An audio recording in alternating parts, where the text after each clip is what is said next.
और फलादी होते हैं जंगलों में। तो भारत माता तो कहीं से दरिद्र नहीं है, फिर देश दरिद्र कैसे हो गया? ये कहानी अगर हमारे समझ में आ जाए तो हमारे सपनों का भारत बनाना आसान होगा। इसलिए ये कहानी मैं सुना रहा हूं आप। कहीं से हम दरिद्र नहीं है, भगवान ने हमें दरिद्र नहीं बनाया, प्रकृति ने हमको दरिद्र नहीं बनाया। हम सब तरफ से दुनिया में किसी भी देश के कंपटीशन में आगे है, उत्पादन हर तरह का गांव में, और उद्योग भी कोई कम नहीं है अब इस देश में। भारत सरकार का सेंसस है जो ये कहता है कि 5,80,00,000 उद्योग चल रहे हैं इस समय देश में, 5,80,00,000, और अच्छे चल रहे हैं। सारी दुनिया में मंदी आई लेकिन हमारे उद्योगों में नहीं आई। कुछ तो कारण है। कारण उसका एक है कि हमारे उद्योगों में मेहनत करने वाले जो मजदूर हैं ना, दुनिया में सबसे सस्ते हैं। इतने सस्ते मजदूर पूरी दुनिया में किसी देश में नहीं जो हमारे उद्योगों में हैं।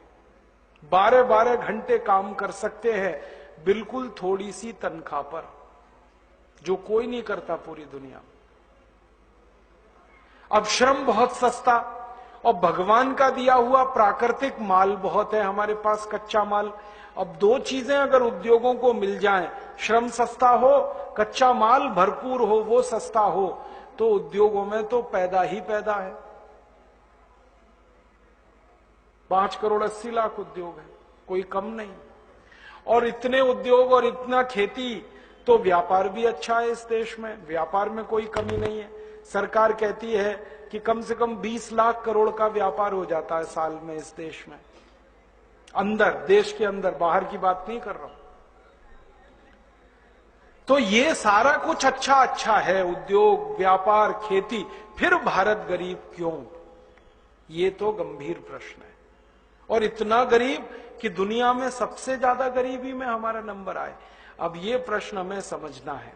अब हमारे मन में इस प्रश्न को समझने के समय एक बात आती है, क्या भारत की गरीबी हजारों साल की है?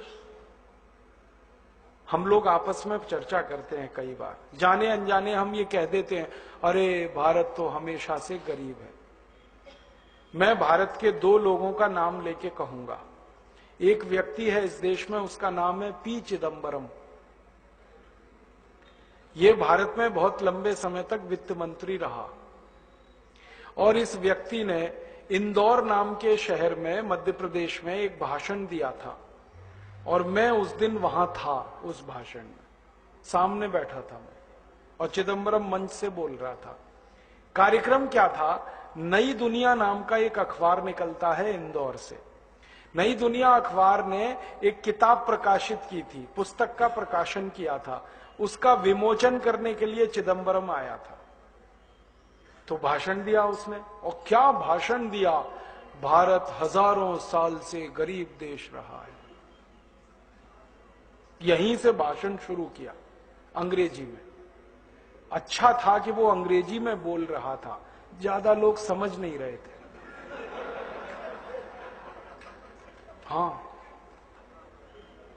उसने शुरू किया, भारत हजारों साल से गरीब देश रहा, भारत हजारों साल से मुफलिसी का शिकार रहा, ऐसे ऐसे उसने कहना शुरू किया।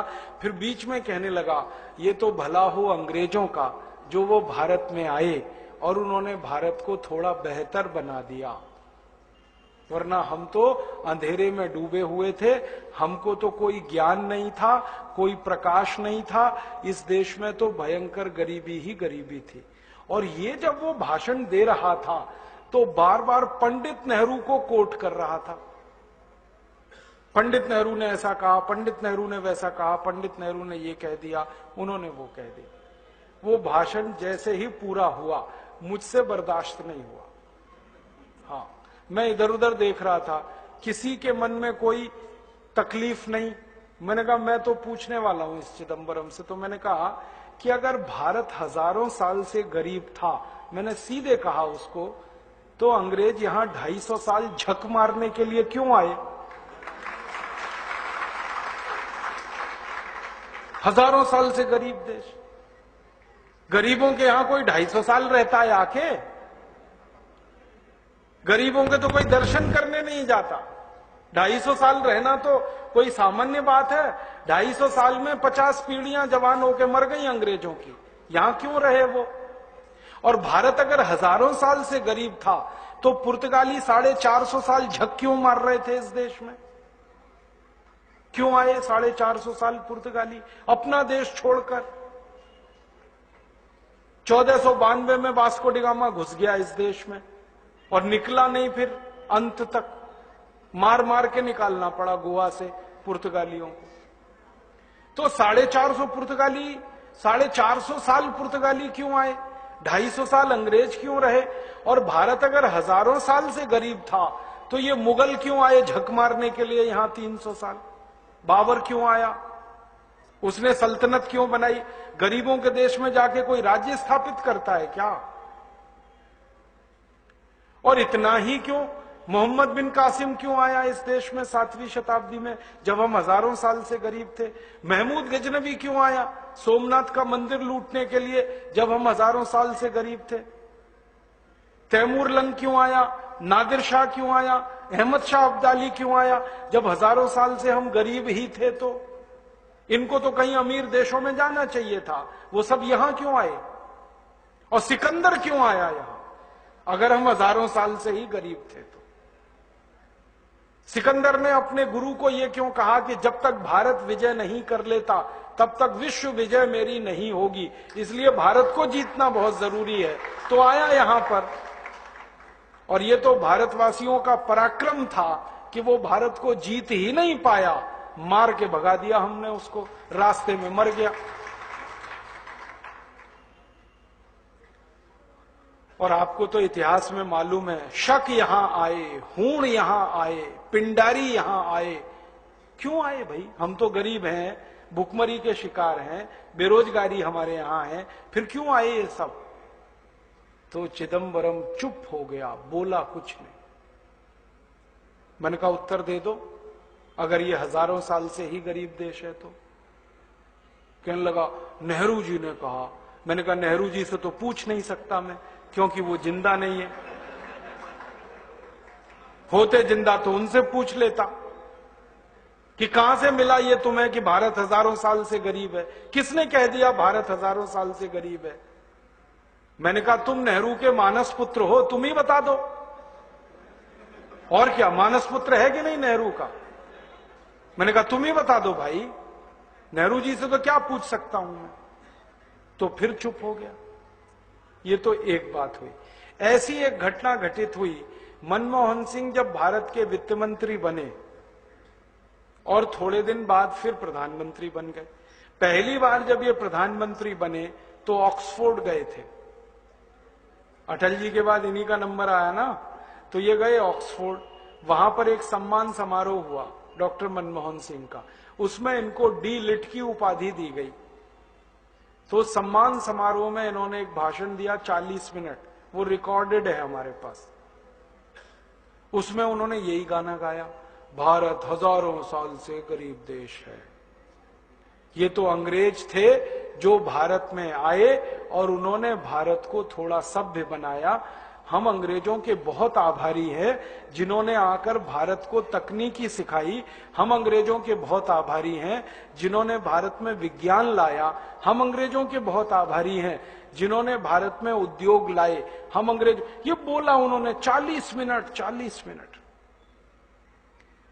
अगले दिन ये भाषण इंग्लैंड के अखबारों में छपा, तो कई अखबारों ने टिप्पणी लगाई, हेडिंग लगाया कि लगता है भारत अभी भी अंग्रेजों की गुलामी में ही है, क्योंकि भारत का प्रधानमंत्री जो गान गा रहा है यहां आकर, वो एक स्वतंत्र देश के स्वाभिमानी प्रधानमंत्री का गाना नहीं है, ये तो गुलाम देश के गुलाम प्रधानमंत्री का गाना है।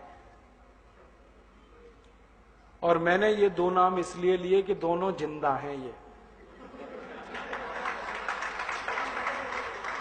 हाँ, दोनों जिंदा। और इनके साथ मेरे दिल की तमन्ना है कि एक बार इनको मंच पे बिठाओ दोनों को, और मैं इनसे शास्त्रार्थ करना चाहता हूं भारत के बारे में। और मैं उनको वो प्रमाण देना चाहता हूं, वो दस्तावेज सौंपना चाहता हूं जो भारत की कहानी कुछ और कहते। अब मैं आता हूं प्रमाणों पर, दस्तावेजों पर। हमारे भारत में अंग्रेजों की जब ईस्ट इंडिया कंपनी आई 1618 में, तो इस ईस्ट इंडिया कंपनी का जो सबसे पहला अधिकारी आया उसका नाम था थॉमस रो। टॉमस रो भी कहते हैं उसको, थॉमस रो भी कहते हैं। ये जहांगीर के दरबार में पेश हुआ, तो जहांगीर के सामने इसने एक एप्लीकेशन दिया और ये कहा कि हमें भारत में व्यापार करने का लाइसेंस चाहिए। तो जहांगीर ने पूछा क्या व्यापार करोगे,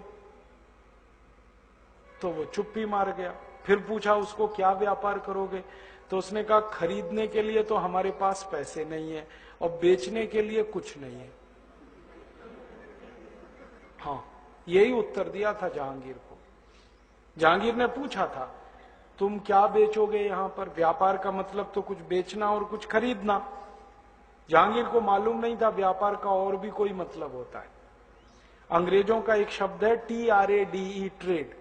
ट्रेड का एक मतलब है व्यापार, ट्रेड का दूसरा मतलब है लूट मार। जैसे एक शब्द के कई अर्थ होते हैं ना, हमारे हिंदी में एक शब्द है कनक। कनक का एक अर्थ है धतूरा, कनक का एक अर्थ है सोना, कनक का एक अर्थ है गेहूं। वैसे ही ट्रेड एक शब्द है अंग्रेजी का, इसका एक मतलब है व्यापार, खरीदना बेचना, और दूसरा मतलब है लूट मार, प्लंडरिंग। आप अंग्रेजी डिक्शनरी पढ़ो, 16वीं सेंचुरी की वेबस्टर डिक्शनरी मैंने ढूंढी तो उसमें ट्रेड के सामने लिखा है प्लंडरिंग, लूट मार। तो ये आया थॉमस रो, तो इसने जहांगीर को कहा कि हम ट्रेड करेंगे, ये नहीं कहा व्यापार करेंगे, ट्रेड करेंगे। जहांगीर को लगा कि कुछ बेचेगा कुछ खरीदेगा।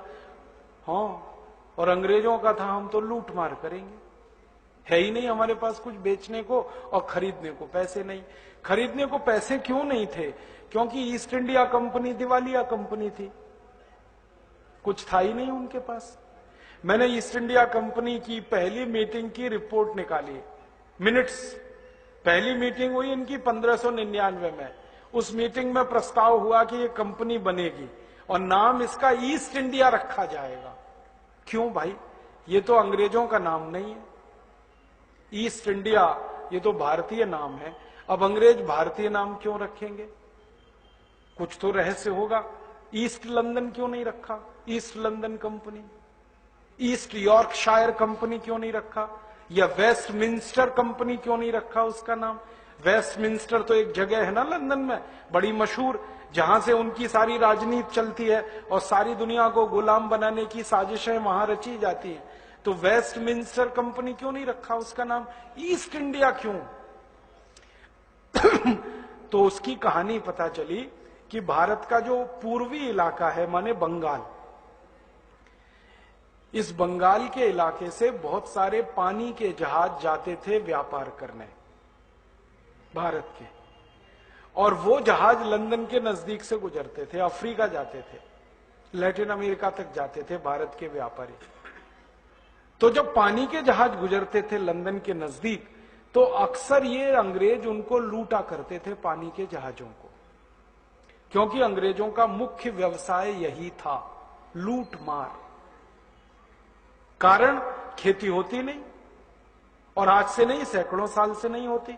आपको सुनकर हैरानी होगी, अंग्रेजों के देश में खेत जोतने वाला पहला हल 1760 में बना, वो भी भारत के हल की नकल करके। उसके पहले हल ही नहीं था उनके पास। अब जिस देश के किसानों के पास हल ना हो वो खेत में क्या जोत लेंगे, और वैसे भी खेत में कुछ होता नहीं वहां, तो खेती तो थी नहीं, खेती नहीं थी, उद्योग नहीं था। इंग्लैंड का भी वही हाल था जो जर्मनी की कहानी मैंने सुनाई, ये तो पूरे यूरोप का ऐसा ही हाल था। तो उनके यहां कुछ होता नहीं था, तो जिंदगी कैसे कटती थी उनकी। तो समुद्र के रास्ते पर ये इंग्लैंड पड़ता है, ये इनके भगवान ने नसीब में दे दिया, समुद्र के किनारे, और उस रास्ते से सब जहाज जाते हैं। अगर आपको अमेरिका जाना है तो वहां से जाना पड़ेगा, अफ्रीका जाना है तो वहां से गुजरना पड़ेगा, लैटिन अमेरिका जाना है तो वहां से गुजरना पड़ेगा। तो इंग्लैंड का लंदन एक ऐसी जगह पर है जहां से अक्सर पानी के जहाज गुजरते थे व्यापार करने वाले। और दुनिया में सबसे ज्यादा व्यापार करते थे दो देश, एक भारत और एक चीन।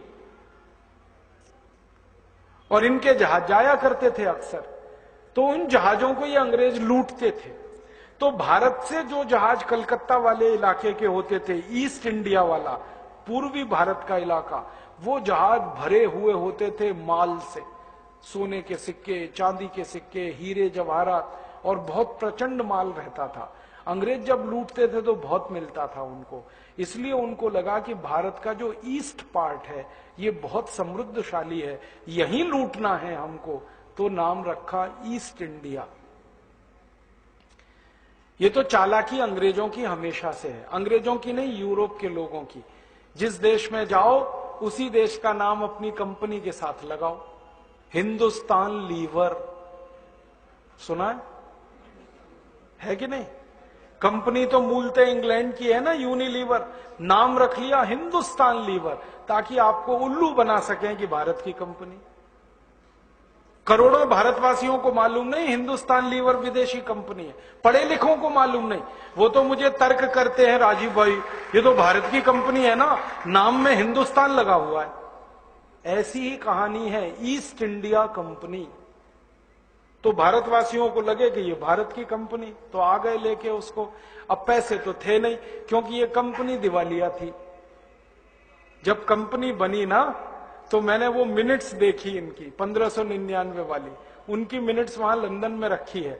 ईस्ट इंडिया कंपनी का ऑफिस रहा लंदन में, वहां पुराने रिकॉर्ड्स हैं। तो देखा तो इनकी इनिशियल पेड अप कैपिटल 0 थी, 0, पैसे ही नहीं किसी की जेब में, और कंपनी बना ली। तो कैसी कंपनी होगी अंदाजा लगा लो, पैसे तो थे ही नहीं। फिर ये राजा के पास गए और कहा कि हमको लाइसेंस दे दो, हम जाएंगे भारत में। तो राजा ने पूछा गांठ में कुछ है, पैसे वैसे हैं? तो उन्होंने कहा है तो नहीं। फिर क्या करोगे भारत जाके? तो उन्होंने कहा यहां कुछ उधार लिया है हमने, भारत पहुंच जाएंगे, फिर हमें लगता है कि बहुत माल है भारत में, तो पैसे तो भारत से आ जाएंगे, आप बस लाइसेंस दे दो। तो राजा ने जो लाइसेंस दिया इनको, ईस्ट इंडिया कंपनी को, उसमें लिखा हुआ है कि तुम जो भी कुछ भारत में लूटोगे, माने ट्रेड करोगे। अब ट्रेड का हर समय अर्थ लगाना लूट मार, हाँ, नहीं तो समझ में नहीं आएगी आपको कहानी। तो राजा ने कहा जो भी तुम लूट मार करोगे इसमें मेरा भी हिस्सा है। तो कंपनी ने कहा ठीक है, आपका भी हिस्सा है। फिर राजा ने कहा इसमें चर्च का भी हिस्सा होगा। तो कंपनी वालों ने कहा हाँ ठीक है, चर्च को भी देंगे। फिर राजा ने कहा मेरे जो चंगू मंगू हैं, माने ये जो अधिकारी नजदीकी, इनको भी देना पड़ेगा। हाँ हाँ देंगे। फिर ये जो पार्लियामेंट है इसको भी देना पड़ेगा। हाँ हाँ देंगे। हाँ हाँ करते गए, माने पैसे का बंटवारा पहले ही हो गया कि भारत में घुसोगे, लूट मार करोगे तो इतना प्रतिशत राजा को, इतना प्रतिशत चर्च को, इतना प्रतिशत एमपीज को, इतने प्रतिशत अधिकारियों को, जो बचेगा वो तुम्हारा। इस पत्र को लेके वो भारत में आए। ये था उनका अथॉरिटी लेटर। अब घुस गए, जहांगीर के सामने पेश हुआ और कहा कि व्यापार करने का लाइसेंस दे दो। तो जहांगीर समझा ये करेंगे खरीद फरोख्त, और उनके लिए था लूटमार। तो जहांगीर ने पूछा भी कि तुम बेचोगे क्या? तो इन्होंने कहा हमारे पास कुछ नहीं है बेचने को। तो खरीदोगे क्या? तो उन्होंने कहा पैसे भी नहीं है। तो फिर व्यापार कैसे करोगे? तो थॉमस रो ने जहांगीर को कहा कि देखो, हम भारत से कुछ माल उधारी में लेंगे, उधार, और ले जाके बेचेंगे कहीं, फिर मिलेगा पैसा, उसमें से आपको दे देंगे। अब जहांगीर ऐसा भोला भाला सीधा साधा लाइसेंस दे दिया उसने। मुगल राजाओं में सबसे ज्यादा भोला और सीधा यही था जहांगीर, दे दिया लाइसेंस। अब वो लाइसेंस लेके गए सूरत में, और सूरत में सबसे पहले लूट मार की ईस्ट इंडिया कंपनी ने। जिस घर को लूटा सूरत में, वो घर अभी भी है, कभी भी जाके देख सकते हैं। सूरत में वो घर है, उस पे नाम अंग्रेजों ने अपना लिख दिया, कूपर विला। पहले वो किसी राजस्थानी राजा का महल था, वहां लूटा इन्होंने, और लूट के पैसे आए। उस पैसे से फौज बनाई, सेना बनाई, फिर और लूटा, फिर और पैसे आए, फिर और लूटा, फिर और पैसे आए, फिर फौज बढ़ती गई, सेना बड़ी होती गई, तो सूरत के बगल में नवसारी को लूटा, फिर वलसाड को लूटा, फिर भरूच को लूटा, फिर अंकलेश्वर को लूटा, और इस पूरे इलाकों को लूटते लूटते ईस्ट इंडिया कंपनी करोड़पति हो गई। जिनकी गांठ में पैसा नहीं था धेला, उनकी पूंजी हजारों करोड़ पाउंड की हो गई, मात्र 35-40 साल। तो फिर इस कंपनी को लगा कि इस इलाके से कहीं और चलो लूटने, तो फिर पूर्वी भारत में आ गए, कलकत्ता आदि आ गए, वहां लूट मचाई इन्होंने। और लूटने के तरीके क्या थे इनके, ये एक चिट्ठी बनाते थे अंग्रेजी में, और किसी भी करोड़पति भारतवासी के घर में वो चिट्ठी फेंकी जाती थी, और उसमें लिखा जाता था 1 करोड़ स्वर्ण मुद्राएं दे दो, नहीं तो तुम्हारा घर लूटेंगे। अब भारतवासी क्या सोचते थे, अगर घर लूटा तो 10 करोड़ निकल जाएगा, तो 1 करोड़ दे दो भाई। और जो भारतवासियों के पास होता था उन्हीं के घर में चिट्ठी जाती थी। ये उनका तरीका था लूटने का। फिर राजाओं को लूटना शुरू किया उन्होंने, और राजाओं के साथ यही होता था। किसी राजा से 10 करोड़ स्वर्ण मुद्राएं मांगी, किसी से 50 करोड़ मांगी। कुछ राजा थे जो चुपचाप दे दिया करते थे, कुछ राजा थे जो उनसे लड़ाई लड़ा करते थे। दोनों तरह के राजाओं के नाम बताता हूं, तुरंत आपके ध्यान में आएगा। एक राजा थे जीवाजी राव सिंधिया, वो चुपचाप दिया करते थे जितना अंग्रेज मांगते थे। और उन्हीं के पड़ोस में एक रानी थी, महारानी झांसी लक्ष्मीबाई, उसने 1 पैसा नहीं दिया कभी अंग्रेजों। जब जब अंग्रेजों ने चिट्ठी लिखी झांसी रानी को, फाड़ के फेंक दी उसने।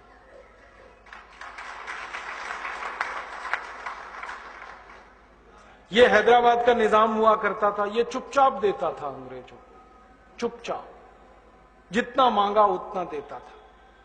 और यहीं पड़ोस में ऐसी एक महारानी थी कित्तूर चन्नम्मा, बेलगाम में, 1 पैसा नहीं दिया कभी उसने अंग्रेजों को। जब अंग्रेजों की चिट्ठी आई उसने फाड़ के फेंकी।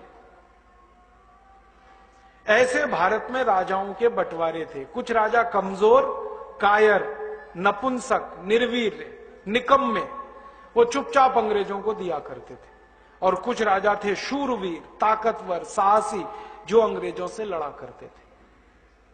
अपने जयपुर का राजा भी ऐसा ही था, चुपचाप दिया करता था अंग्रेजों, ले जाओ ले जाओ ले जाओ। लेकिन उसी के आसपास उदयपुर का इलाके के जो राजा थे, कभी नहीं देते थे अंग्रेजों। तो ऐसे चला। तो जिन जिन राजाओं से पैसे मिले अंग्रेजों ने लिए, और बड़ी फौज बनाई। फिर उन राजाओं से उन्होंने संधियां की अंग्रेजों ने, उसको कहते थे ट्रीटी फॉर फ्रेंडशिप, मित्रता की संधि।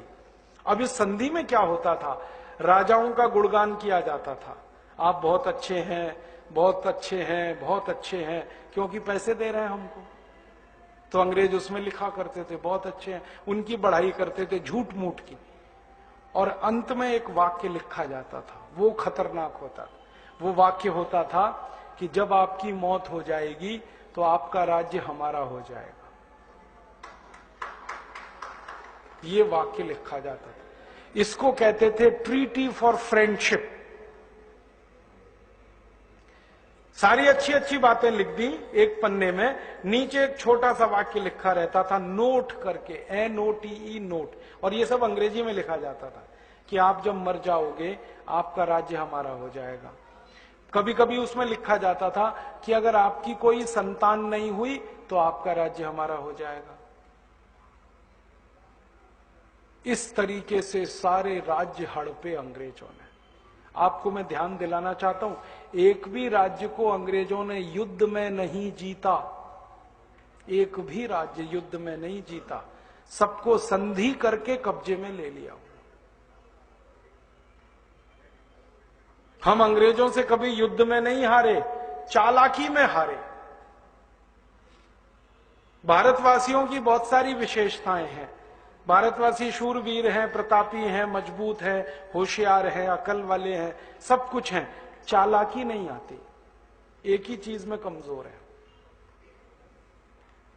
वो एक गाना है ना, सब कुछ सीखा हमने न सीखी होशियारी। सच है दुनिया वालों कि हमें अनाड़े। वो गाना हम पे सटीक है भारतवासी। सब सीखा हमने, गणित सीखा, विज्ञान सीखा, खगोल शास्त्र सीखा, दर्शन शास्त्र हमने सीखा, धातु शास्त्र हमने सीखा, दुनिया को सिखाया, उद्योगों में दुनिया को हमने क्या क्या ज्ञान नहीं दिया, सारी दुनिया को गणित का नंबर सिस्टम हमने दिया, शून्य का आविष्कार हमने किया, खगोल शास्त्र के सारे आविष्कार हमारे हैं, सब कुछ हमारे पास है, चालाकी नहीं है। क्यों नहीं है? इसका कोई कारण है तो एकमात्र कारण है कि हमारा जो वायुमंडल है, हमारा जो मौसम है, वो इतना अनुकूल है कि हम चालाक हो ही नहीं सकते।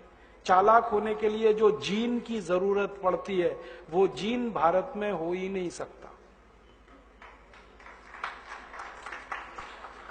चालाक जीन, जिसको हम डीएनए कहते हैं ना, जिस डीएनए से चालाकी आती है, वो दुनिया के उन्हीं देशों में होता है जो देश कठोर है, जहां जिंदगी मुश्किल है, जहां ठंड पड़ती है 8-8 महीने, टेम्परेचर चला जाता है -40 डिग्री।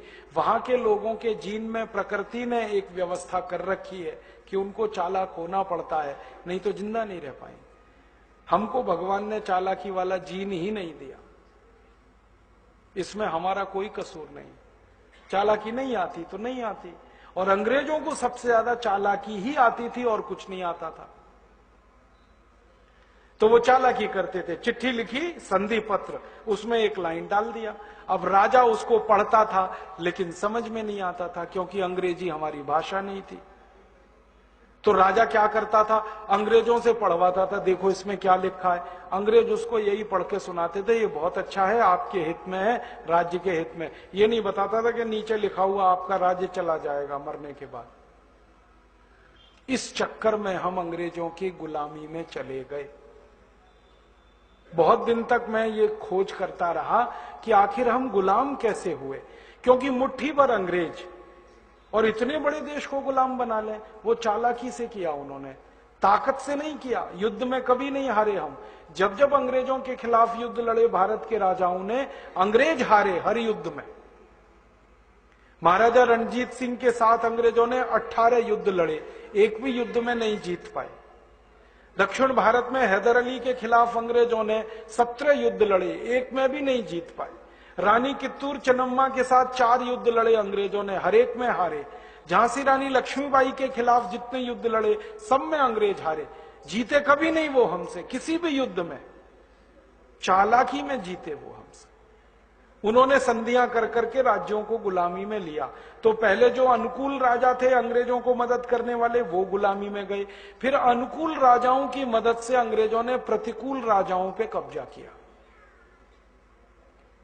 और भारत के ही राजाओं ने अंग्रेजों की मदद करके भारत को गुलाम बनाया। अंग्रेजों ने भारत को गुलाम नहीं बनाया, भारत के राजाओं ने अंग्रेजों को मदद करके भारत को गुलाम बनाया। और जिन खानदानों का नाम इसमें सबसे ऊपर है, सिंधिया खानदान उसमें नंबर 1 है। भारत को गुलाम बनाने वालों का खानदान है ये। राजा मानसिंह का खानदान गुलाम बनाने वालों का खानदान है। जयचंद और अमीर चंद का खानदान देश को गुलाम बनाने वाले खानदानों में है। और ऐसे 20 खानदान, ये निजाम का खानदान देश की गुलामी लाने वाला खानदान रहा है। इनकी मदद ली अंग्रेजों ने, इनकी सेना ली, इनके पैसे लिए, और जो शूरवीर राजा थे एक एक करके मारा, सबको खत्म किया। और वो सब आप जानते हो। और एक दिन सारा देश उनके कब्जे में चला गया। और जब कब्जे में आ गया देश, तो उन्होंने एक ही काम किया, ट्रेड। ट्रेड माने लूट मार। और वो कैसे मचाई लूट मार, एक कहानी सुनाता हूं आपको। रॉबर्ट क्लाइव नाम का एक अंग्रेज इस देश में आया 1750 में, और उसने भारत में आकर बंगाल के राजा, जिसका नाम था सिराजुद्दौला, उसके दरबार में एक एप्लीकेशन भेजा कि हमको बंगाल में व्यापार करने का लाइसेंस चाहिए। बंगाल उस समय मुगल सल्तनत का हिस्सा नहीं था। अंग्रेजों ने जहांगीर से लाइसेंस लिया था ना, तो जहांगीर का लाइसेंस उतने ही एरिया में काम करता था जहां तक मुगलों की सरकार थी। पूरे देश में मुगलों की सरकार कभी भी नहीं रही, पूरे देश में थोड़े से इलाके में थी। तो मुगलों की सरकार जहां तक थी वहां तो लूटमार कर ली इन्होंने। फिर ये आए बंगाल में और यहां नई सरकार थी, नया राजा था, वहां भी लाइसेंस लेना था इनको। तो सिराजुद्दौला ने मना कर दिया कि मैं नहीं देता लाइसेंस। क्यों? तो कहता मेरे नाना ने मना किया है। सिराजुद्दौला के नाना थे अली वर्दी खां, उन्होंने सत्ता दी थी सिराजुद्दौला को। ये सिराजुद्दौला अपनी, उसकी जो मां थी वो अली वर्दी खां की बेटी थी, और अली वर्दी खां को कोई बेटा नहीं था, तो बेटी के बेटे को उन्होंने सत्ता सौंपी थी। तो नाना ने कहा था कि देखो, जिंदगी में कभी भी किसी पे भरोसा करना, अंग्रेजों पे मत करना,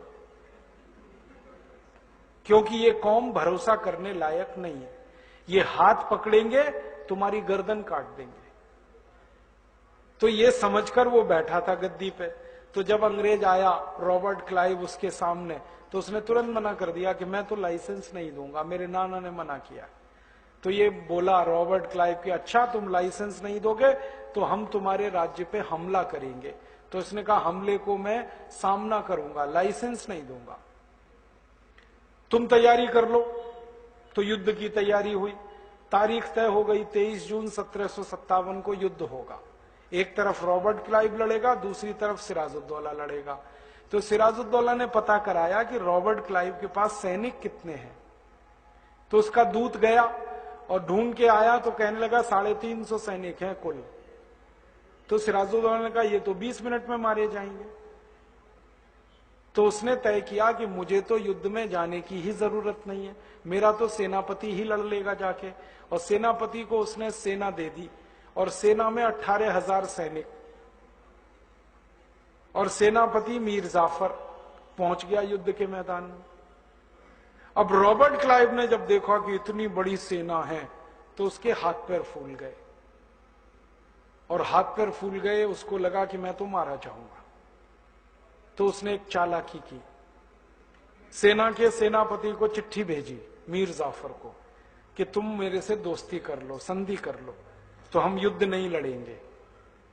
और उसमें लिखा कि तुमको मैं बंगाल का राजा बनवा दूंगा, हाँ, और हम तुम मिलके सिराजुद्दौला को मार डालेंगे,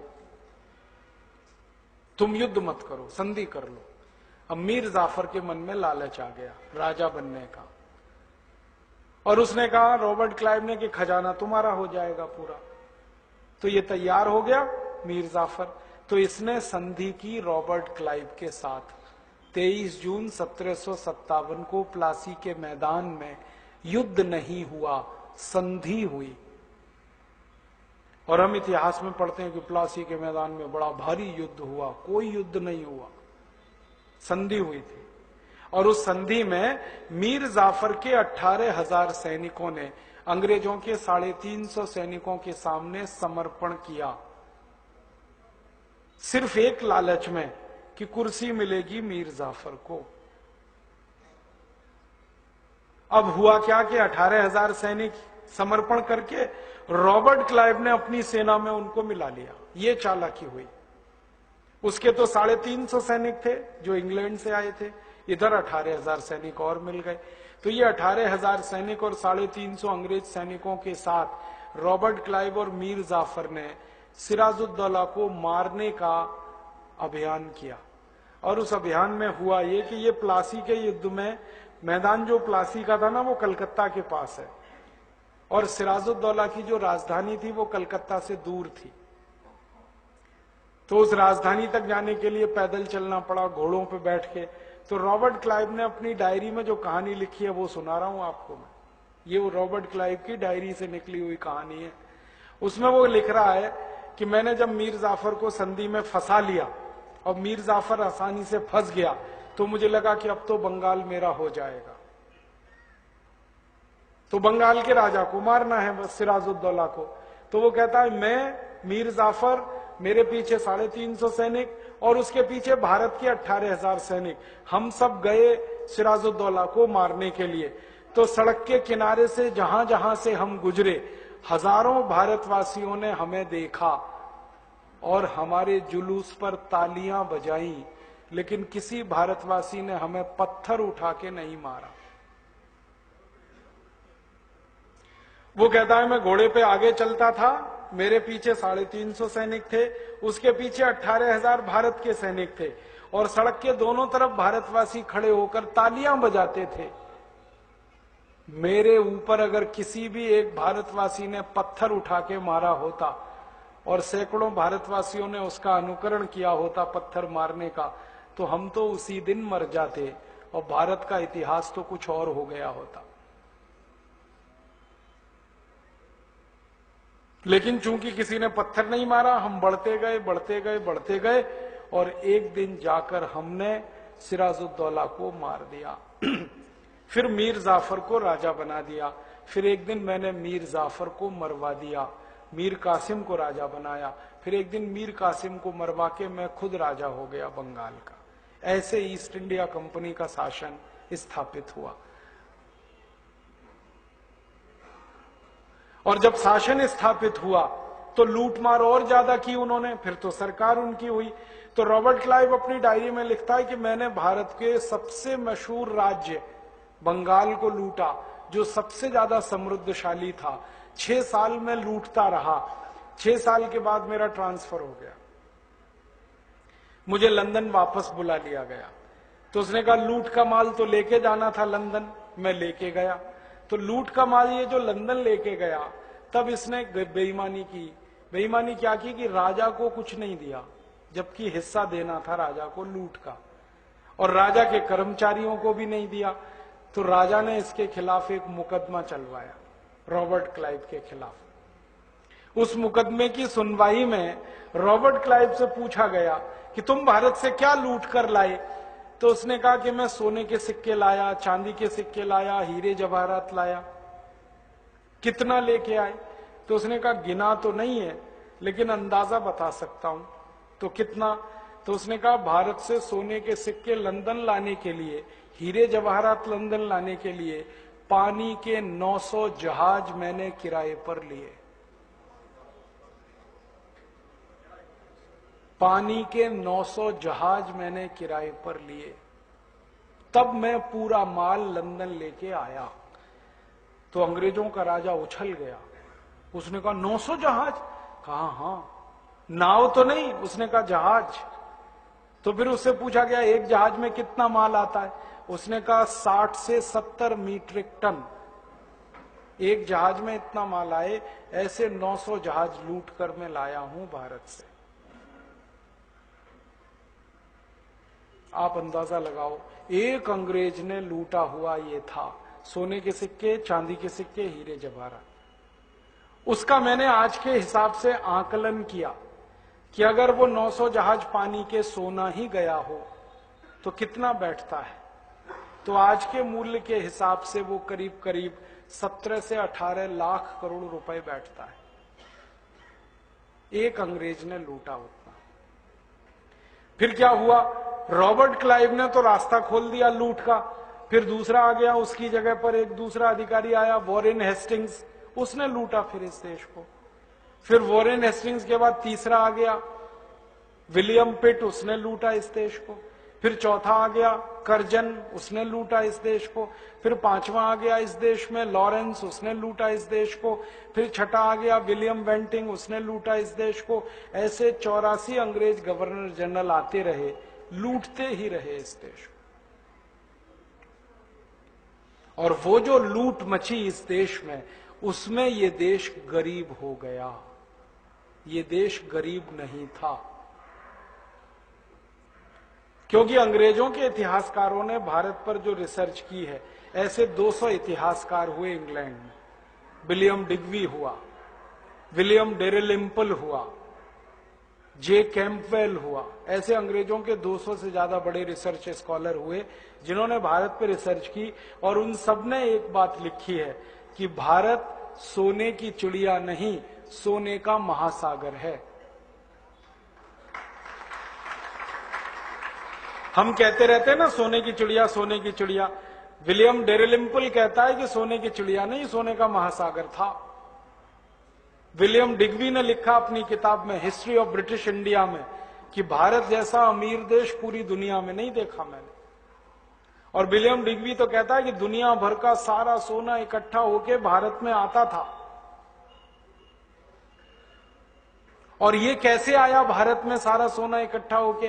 भारत में सोना पैदा तो होता नहीं, और हमने सोना कभी किसी देश से लूटा नहीं, फिर कहां से आया? सारे देश का सोना, सारी दुनिया का सोना हमारे यहां क्यों आता था?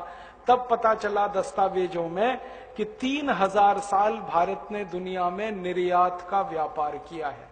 खाली निर्यात किया है, आयात नहीं किया, सिर्फ एक्सपोर्ट किया है 3000 साल। और उसके प्रमाण हैं, दस्तावेज है कि हम जो एक्सपोर्ट करते थे वो क्या है। हम कपड़ा एक्सपोर्ट करते थे 3000 साल सारी दुनिया में, और हमारा कपड़ा इतना बेहतरीन होता था, सारी दुनिया में बिकता था, तौल से बिकता था उस समय कपड़ा। अभी मीटर से बिकता है, पहले तौल से बिकता था। और दस्तावेज मैंने देखे हैं, पढ़े हैं, आपको भी दिखाऊंगा कभी, कि भारत का कपड़ा तराजू के एक पल्ले में रखा जाता था और उसके बराबर के वजन का सोना दूसरे पल्ले में रखा जाता था। सोना हमें मिलता था, कपड़ा हम बेचते थे। हमने 3000 साल कपड़ा बेचकर सोना कमाया, 3000 साल। और 3000 साल दुनिया हमारा कपड़ा पहनती रही है, क्योंकि जितना बेहतरीन कपास भारत में होता था कहीं नहीं होता था। हमने कपड़ा पहनाया दुनिया को, हमने कपड़ा बनाना सिखाया पूरी दुनिया को, उसके प्रमाण है। फिर कपड़े के अलावा हम बेचते थे स्टील, लोहा। भारत में जो लिखित प्रमाण मिले हैं अब तक, वो ये बताते हैं कि 10वीं शताब्दी से स्टील बनता है इस देश में। आज से लगभग 1000 साल पहले से स्टील बनता है। और स्टील की क्वालिटी इतनी जबरदस्त थी हमारे देश में कि उस स्टील में जंग नहीं लगता। एक अंग्रेज बड़ा स्कॉलर हुआ, जे कैंपवेल, वो ईस्ट इंडिया कंपनी का अधिकारी भी था, स्कॉलर भी था। उसने लिखा है कि हम भारत का स्टील खरीद के जहाज बनाते हैं ईस्ट इंडिया कंपनी के। क्यों? क्योंकि इतना अच्छा स्टील कोई नहीं बनाता जो भारत में बनता है। और वो कहता है कि भारत का जहाज, जब हम भारत के स्टील से जब जहाज बनाते हैं तो कम से कम 100 साल चलता है वो जहाज। 70 साल तो हम चलाते हैं उस जहाज को पानी में, और 30 साल उसको बेच देते हैं तो दूसरा देश चला लेता है। 100 साल वो जहाज पानी में घूमता है, लेकिन उसमें जंग नहीं लगता। इस क्वालिटी का स्टील भारत में बनता है, पानी में घूमे जहाज और जंग ना लगे। वो कहता है भारत का जो आयरन ओर है इतनी अच्छी क्वालिटी का है, और भारत के लोगों की जो अकल है उस आयरन ओर से स्टील बनाने वाली, वो दुनिया में बेजोड़ है, किसी के पास इतनी अकल नहीं। जे कैम्पबेल ने बहुत विस्तार से लिखा स्टील प्रोडक्शन पे। वो कहता है भारत में स्टील बनाने के लिए भट्टियां बनती हैं, ब्लास्ट फर्नेस। वो कहता है कि इन ब्लास्ट फर्नेस में 1500 डिग्री सेंटीग्रेड तापमान तो ऐसे ही पैदा कर लेते हैं भारतवासी, इनकी अकल इतनी ऊंची है। 1500 डिग्री का टेम्परेचर पैदा करना मजाक बात नहीं है, वो भी बिना बिजली के। बिजली नहीं थी उस समय। तो हम क्या जलाते थे? हम जलाते थे लकड़ी, और कुछ खास तरह की लकड़ी को खास तरह के केमिकल से मिलाकर जलाते थे, तब इतना टेम्परेचर होता है। लकड़ी में सामान्य रूप से 700-800 डिग्री तक टेम्परेचर आता है, लेकिन हम 1500 तक डिग्री का टेम्परेचर पैदा करते थे, तभी लोहा गलता है। इससे कम पे लोहा पिघलता नहीं। तो इस क्वालिटी का स्टील बनाते थे, सारी दुनिया में बिकता था ये स्टील, और हम लोहा बेच के फिर सोना कमाते थे। फिर हम ईंट बेचते थे, सारी दुनिया में सबसे ज्यादा भारत की ईंट बिकती थी। अपने भारत में एक पतली ईंट बनती है, पतली, एकदम पतली। वो ईंट की विशेषता है कि उसकी उम्र 1000 साल है। ये जो मोटी ईंट है ना, ये 500 साल में टूट जाती है, पतली ईंट 1000 साल तक चलती है। और वो पतली ईंट हमारे यहाँ सभी किलों में लगी हुई है, जाके देख लो, पुराने किले जितने हैं ना। और पुराने किले अभी तक बचे इसलिए हैं कि पतली ईंट लगी हुई है उनमें। और ईंट से ईंट जोड़ने के लिए चूना लगा हुआ है। चूना की उम्र 1000 साल है, सीमेंट ये जो बनता है ना जोड़ने वाला, ये 100 साल भी नहीं टिकता और चूना 1000 साल चलता है, जबकि सीमेंट उसी चूने से बनता है। ध्यान देना, हाँ सीमेंट चूने से ही बनता है, लेकिन हम चूना जो तैयार करते थे वो 1000 साल टिकता था, ये सीमेंट 100 साल नहीं टिकता। और चूने से घर बनाओ तो कभी भी क्रैक नहीं आता, दीवार में दरार नहीं पड़ती। सीमेंट का घर बनाओ तीसरे दिन दरार पड़ जाती है, इतनी रद्दी टेक्नोलॉजी है सीमेंट। क्यों? यूरोप से आई है। हाँ, हमने नहीं बनाई ये सीमेंट की टेक्नोलॉजी, ये विदेशों से आई है। हमारे यहां तो चूना बनता था और चूना बिकता था, ईंट बिकती थी। दुनिया भर के यूरोप के कई देशों के भवन और इमारतें भारत की ईंट से बने हुए हैं, अभी भी हैं, जाके देख सकते हैं। लंदन में कई बिल्डिंग हैं जो भारत की ईंट से बनी है। और हम स्टील बेचते थे, कपड़ा बेचते थे, चूना बेचते थे, ईंट बेचते थे, ऐसी हम सैकड़ों चीजें बेचते थे, मसाले बेचते थे, औषधि बेचते थे, खाने पीने का माल बिकता था। और ये सब सोने के बदले में बिकता था, क्योंकि सोना एक्सचेंज का माध्यम था। तो सारी दुनिया का सोना इस देश में इकट्ठा हुआ, इसलिए ये देश सोने की चिड़िया नहीं, सोने का महासागर बना। और इसलिए इस देश के सोने को लूटने के लिए 1000 साल विदेशी आते रहे। मोहम्मद बिन कासिम सोना लूटने आया था, महमूद गजनबी सोना लूटने आया था, तैमूर लंग सोना लूटने आया था, अहमद शाह अब्दाली सोना लूटने के लिए आया था, पुर्तगालियों का वास्को डिगामा भी सोना लूटने आया था, रॉबर्ट क्लाइव अंग्रेजों का वो सोना ही लूटने आया था। ये सब सोने के लुटेरे थे, व्यापारी नहीं थे। और इन्होंने जो लूट मचाई इस देश में 1000 साल, उसमें ये देश कंगाल हो गया, गरीब हो गया, भूखमरी का शिकार हो गया। अब एक एक अंग्रेज 900 जहाज पानी के भरकर यहां से सोना ले जाए, एक अंग्रेज, और ऐसे 84 अंग्रेज, अंदाजा लगाओ कितना लूटा होगा। मैंने ये जो प्रमाण इकट्ठे हुए इन पे से अंदाजा लगाया और एक कैलकुलेशन किया। अंग्रेजों ने कम से कम 300 लाख करोड़ रुपए की संपत्ति लूटी है यहां से, 300 लाख करोड़। और ये लूट चलती रही 15 अगस्त 1947 तक। अब महत्व की और एक बात कहना चाहता हूं। इस लूट के दो हिस्से थे, एक लूट होती थी अनऑफिशियल और एक होती थी ऑफिशियल। अनऑफिशियल लूट थी, किसी के भी घर में घुसो लूट के ले आओ। और ऑफिशियल लूट कैसी थी? भारत के लोगों पर टैक्स लगाओ और लूट के ले जाओ। एक लूट किया अनऑफिशियल अंग्रेजों ने, दूसरा किया ऑफिशियल टैक्स लगा के। ये जो टैक्स वाली लूट शुरू हुई ये 1840 से शुरू हुई। 1840 के पहले बिना टैक्स वाली लूट थी जो मैं बताया रॉबर्ट क्लाइव की। 1840 में क्या हुआ ये कि यहां रॉबर्ट क्लाइव आया 1834 में, माफ करना, मैकॉले आया, थॉमस बेब मैकॉले आया। मैकॉले जिसको आप अक्सर गाते रहते हैं ना, वो आया यहां 1834 में और घूमा भारत में, उत्तर दक्षिण पूरब पश्चिम, और घूम टहल के चला गया वापस। तो उसको पूछा तुमने भारत में क्या देखा? तो उसने कहा I have travelled length and breadth of this country India, but I have never seen a beggar and thief in that country India. वो कहता है मैंने पूरा भारत घूम लिया। 2 फरवरी 1835 को ये बोल रहा है मैकॉले, कह रहा है मैंने पूरा भारत घूम लिया, लेकिन एक भी भिखारी मैंने नहीं देखा वहां, और एक भी चोर नहीं देखा। और ये कब कह रहा है? 1835 में। 1835 का माने आज से 175 साल पहले तक। आज से 175 साल पहले तक भारत गरीब नहीं था, क्योंकि कोई भिखारी नहीं, कोई चोर नहीं। भिखारी और चोर क्यों होगा? क्योंकि गरीबी नहीं थी।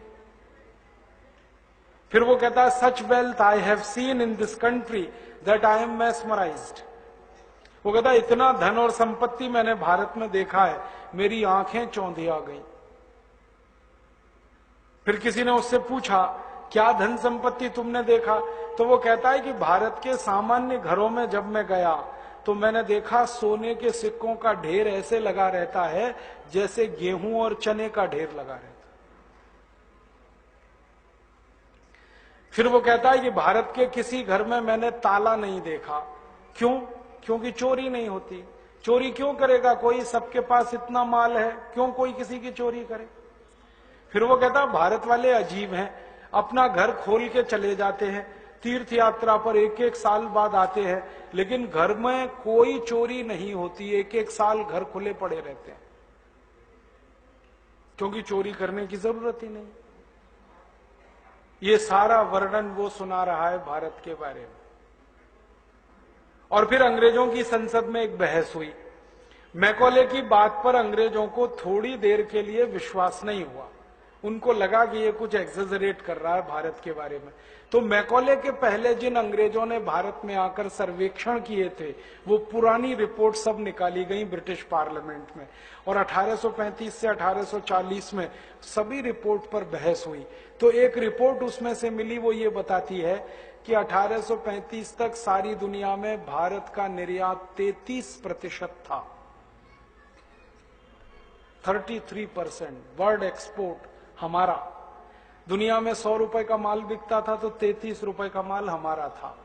दूसरे नंबर पर निर्यात था तो वो चीन का था, 27%। फिर वही रिपोर्ट बताती है कि सारी दुनिया में जो आमदनी होती थी उसका 27% आमदनी अकेले भारत की थी, पूरी दुनिया की आमदनी का। और वही रिपोर्ट कहती है कि पूरी दुनिया में जो कुल उत्पादन होता था उसका 43% उत्पादन भारत में होता था, पूरी दुनिया का। तब पता चला कि भारत उद्योग प्रधान देश था। अब तक हम सोचते रहे कृषि प्रधान, कृषि प्रधान, कृषि प्रधान। कृषि प्रधान तो था ही, उद्योग प्रधान भी था और व्यापार प्रधान भी था, वरना 33% एक्सपोर्ट हम कैसे करते? तो जब ये बहस हुई ब्रिटिश पार्लियामेंट में, तब ये तय किया गया कि भारत में अभी भी इतनी समृद्धि है। तो ये कहता है मैकॉले, हाँ बहुत समृद्धि है। तो ये पैसा कैसे आए लंदन? तब बात आई कि ये सारा पैसा लंदन अगर लाना है भारत से, तो एक ही रास्ता अब है हमारे पास कि हम भारत को टैक्स लगाकर लूटें। अब तक तो हम बिना टैक्स के लूटते रहे, तो भारत कंगाल हो नहीं पाया, गरीब हो नहीं पाया। अब टैक्स लगा के लूटो इस देश को। तब अंग्रेजों ने टैक्स लगाना शुरू किया। सबसे पहला टैक्स अंग्रेजों ने लगाया एक्साइज ड्यूटी, उत्पादन का कर, 1840 में। बहस हुई अंग्रेजों की संसद में, तो यह तय हुआ कि भारत के उद्योगपति सारी दुनिया में जो व्यापार कर रहे हैं, तो इसके लिए जो उत्पादन हो रहा है, उत्पादन पर ही टैक्स लगाओ। तो अंग्रेजों ने एक्साइज ड्यूटी लगाई 350%। माने 100 रुपए का माल बनाओ तो 350 रुपए अंग्रेजों को दो टैक्स में। फिर अंग्रेजों ने दोबारा तय किया एक दिन संसद में कि जो व्यापार करने वाले उद्योगपति हैं वो बना रहे हैं तो हमने टैक्स लगा दिया, अब ये बेच रहे हैं तो इस पे भी टैक्स लगाओ। तो दूसरा टैक्स लगाया CST, सेंट्रल सेल्स टैक्स, और वो था 180%। 100 रुपए का माल बेचो, 180 रुपए दो अंग्रेजों। फिर अंग्रेजों ने कहा कि ये बेचकर मुनाफा जो कमा रहे हैं भारत के उद्योगपति, इनके मुनाफे पे भी टैक्स लगाओ। तब तीसरा टैक्स लगाया इनकम टैक्स, और वो लगाया 97%, 97%। 100 रुपए कमाओ, 97 रुपए अंग्रेजों को दो। फिर अंग्रेजों ने कहा कि कोई भी उद्योगपति कुछ भी बनाएगा, बेचेगा, बेचकर मुनाफा कमाएगा, 3 जगह हमने टैक्स लगा लिया। अब वो सामान को बेचने के लिए जब एक गांव से दूसरे गांव जाएगा तो फिर लगाओ इस पे टैक्स। तो एक तो लगाया उन्होंने रोड टैक्स, सड़क पर से लेके जाओ। एक लगाया टोल टैक्स, पुल पे से लेके जाओ। फिर एक लगा दिया चुंगी कर, किसी गांव में लेके आओ माल को। फिर अंग्रेजों ने कहा कि ये व्यापारी मुनाफा तो कमाएंगे, फिर भी तो घर बनाएंगे, इनके घरों पे टैक्स लगा दो, हाउस टैक्स। फिर उन्होंने कहा कि ये प्रॉपर्टी बनाएंगे तो प्रॉपर्टी पे टैक्स लगा दो। और ऐसे करके अंग्रेजों ने 23 तरह के टैक्स लगा दिए इस देश में। और जब ये टैक्स लगे तब ये देश पूरा निचुड़ गया, सब लुट गया इस देश का, कुछ नहीं बचा। क्योंकि 100 रुपए के माल पे 1000 रुपए टैक्स अगर लग गया तो कैसे कोई उद्योग बचेगा, कैसे कोई व्यापार बचेगा। परिणाम क्या हुआ, 90 साल अंग्रेजों ने ये टैक्स लगा के रखा, 90 साल में भारत खत्म हो गया।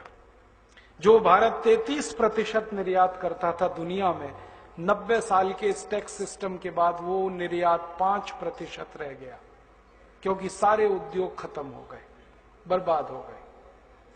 फिर अंग्रेजों की एक कमेटी बनाई गई, उस कमेटी ने बहस की और उसमें यह आया कि भारत पर हमने जरूरत से ज्यादा टैक्स लगाया, बात सही है, लेकिन हमें और कोई विकल्प नहीं था, यही करना था हमें, क्योंकि हमें तो अपने देश को समृद्ध बनाना था, भारत को लूटना था, यही एक रास्ता था।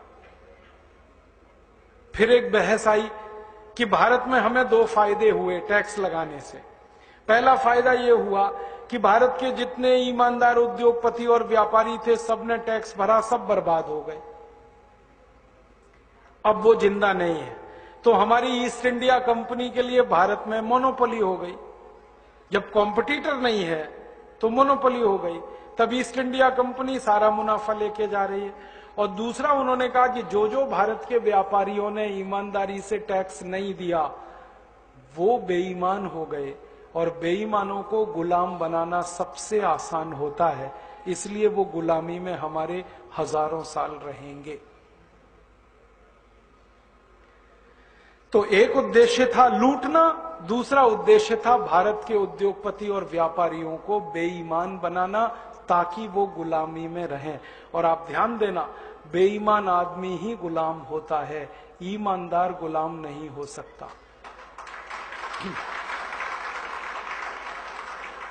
बेईमान आदमी क्यों गुलाम होता है? इसलिए कि हर समय डरता है और उसका डर उसको गुलाम बना देता है। तो ये जो टैक्सेशन का सिस्टम अंग्रेज लाए, इससे उन्होंने डर पैदा किया उद्योगपति और व्यापारियों के मन में। टैक्स वसूला वो तो एक काम, डर पैदा किया वो उससे ज्यादा बड़ा काम। तो जो व्यापारी ईमानदार थे वो तो लड़ते रहे अंग्रेजों से और खत्म हो गए, लेकिन जो थोड़े कमजोर थे वो टैक्स चोरी करने लगे और बेईमानी में फंसते गए और अंग्रेजों की गुलामी में पक्के आ गए। फिर उन्होंने अंग्रेजों का गाना गाना शुरू कर दिया, अंग्रेज अच्छे हैं, अंग्रेजी अच्छी है, सभ्यता उनकी अच्छी है, परंपरा उनकी अच्छी है। ऐसे बहुत लोग निकले इस देश में। तो अंग्रेजों के दोनों उद्देश्य पूरे हो गए। अब टैक्स सिस्टम को लाके उन्होंने जो तकलीफ दी इस देश को, उस तकलीफ में देश खत्म हो गया। और 1947 तक आते आते इस देश का व्यापार पूरी दुनिया में 2% रह गया, जो 33% था 1835।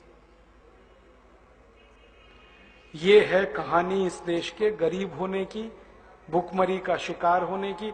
और अंग्रेजों ने जब ये लूटा इस देश को, तो व्यापारियों और उद्योगपतियों को तो टैक्स लगा के लूटा, किसानों को लगान लगा के लूटा, लैंड रेवेन्यू, और किसानों पर लगान था 90%।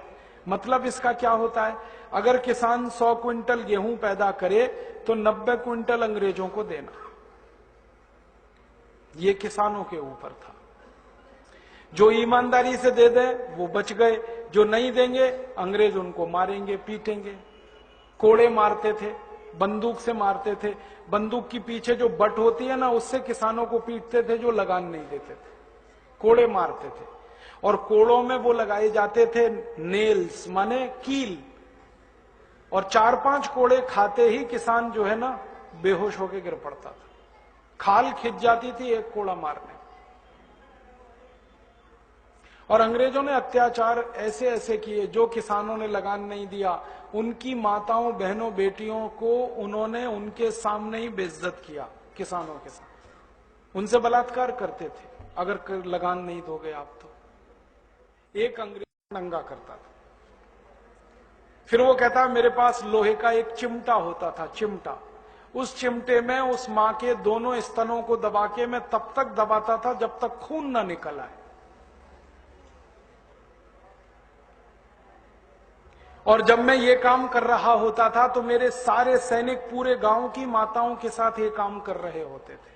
ये उसने अपनी डायरी में लिखा है। नील,